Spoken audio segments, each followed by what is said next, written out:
Alright, several people have been asking me, like, how do you get visible abs? I'm gonna go ahead and assume you want this for, like, cosmetic reasons, aesthetic reasons. You just want that, like, six pack, right? Now, the six pack, there's all kinds of abdominal muscles.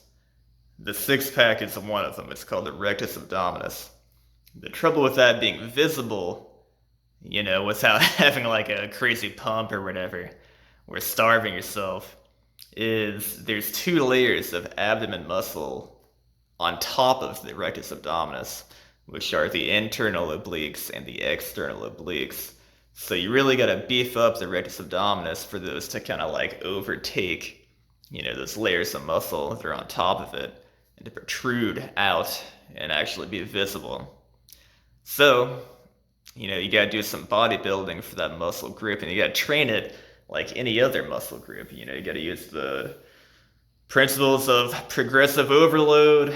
Think about probably 10 to 20 reps, is generally known as a good way to build hypertrophy in the muscle, like 3 sets to 5 sets. And, again, use progressive overload, which means you'll have to make the exercise progressively more difficult, or like load it progressively, because eventually it's going to become easy, right? So here's a little something easy that takes no equipment that you can do. It's an isolation exercise for the rectus abdominis.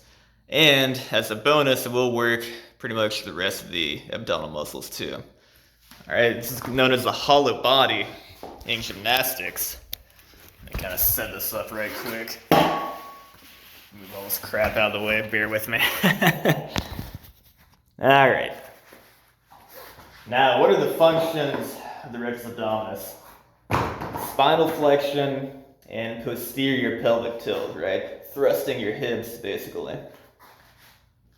So, if you get in a position like this, here it's easy to keep my spine flexed and my pelvis tilted posteriorly, right?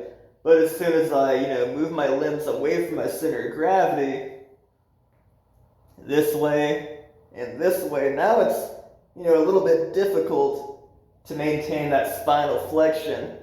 If I let go of the tension, all this is gonna fall, or I'm gonna have to use my hip flexors and then have all this space here under me, which is not good. Okay, because that's no longer working the rectus abdominis, that's working the hip flexors. So make sure when you're doing this hollow body, you can start here and just really vigorously, flex your spine and kind of push it into the floor.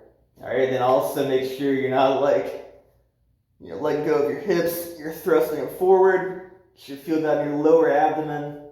And also make sure that your shoulders are off the floor. Then from there, kind of test, maybe go legs first, how far you can extend your legs and your hips. Okay, if that's pretty easy, start messing around with how far you can extend your arms overhead. Now you can hold that for time, or you can do repetitions. Repetition looks something like this.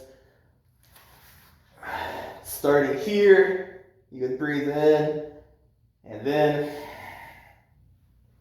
exhale as you extend everything.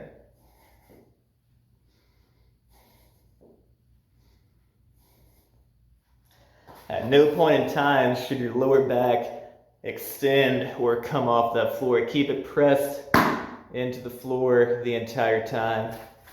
Okay, that's the hollow body.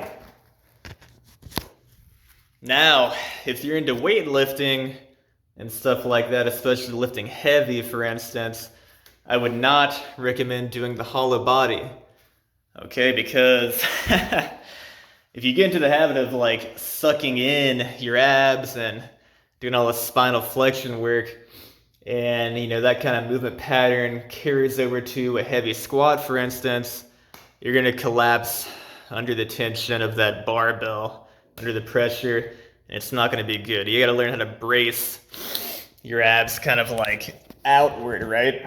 If you're into lifting, you should know how to brace.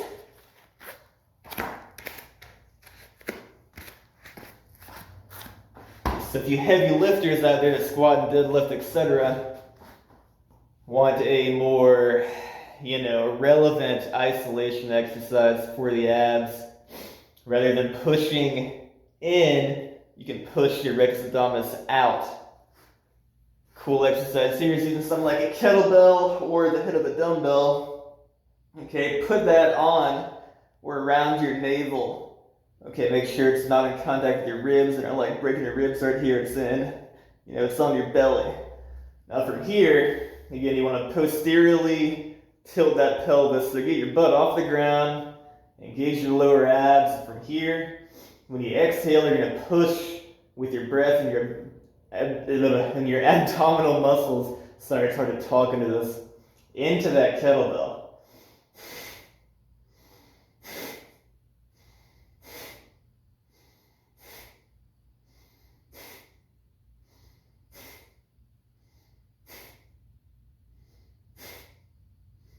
Okay?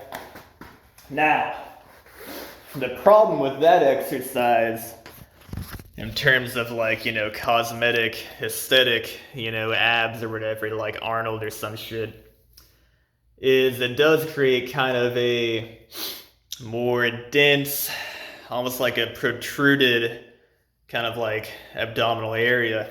I kind of have abs like that from my lifting days.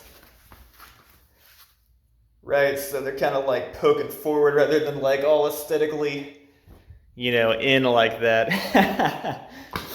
So if that bothers you and you're one of these guys that lift heavy, I would say just get over yourself, man. It's okay to have a big ass, like dense ass belly with ab muscles. There's all kinds of guys that weigh like 300, 400 pounds that are like strong men. They have these big stomachs, but you can still see their abs, okay? So that's the look you're gonna have to go for if you want those functional, strong muscles. Otherwise, if you're just into like calisthenics or just into bodybuilding in general, do that hollow body where you're basically like, doing a stomach vacuum during the exercise. Okay, and that's kind of more like your contraction rather than this. Okay? So hopefully that helps. I'm sorry I rambled for like 7 minutes about this. One more thing to add in terms of progressive overload. Once you get to the point in the hollow body where you're pretty much, extending your legs and your arms overhead as much as you can, if that becomes easy, start adding weight. You can add like ankle weights or, hold weights in your hands or squeeze, a weight between your feet, something like that. You've got to progressively overload that because the thing is, man, if your abs aren't visible and you're able to do the full hollow body, they need to be even stronger so that you get more muscle mass in that area. So start challenging yourself and putting weights on it. And in terms of the kettlebell one I showed, I just add like a heavier kettlebell or a dumbbell. That's the way you can progressively overload.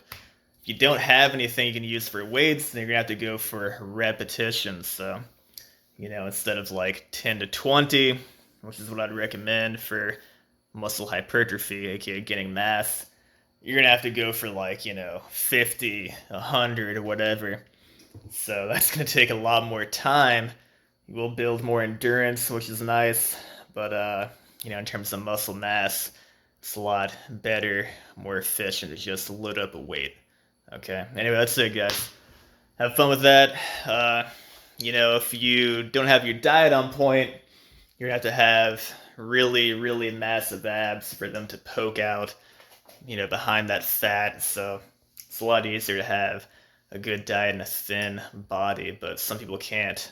You know what I mean? I'm lucky enough to have the genetics of a skinny dude. Some people don't have those genetics. So, I don't know.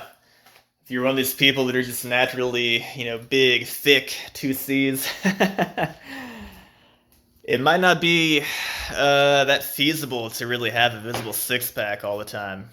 And that's okay, man. It's fine. Look, skinny guys might, look better to some people, but, bigger guys are typically a lot stronger. So, take that into consideration. If you don't have visible abs, at least you're strong as shit.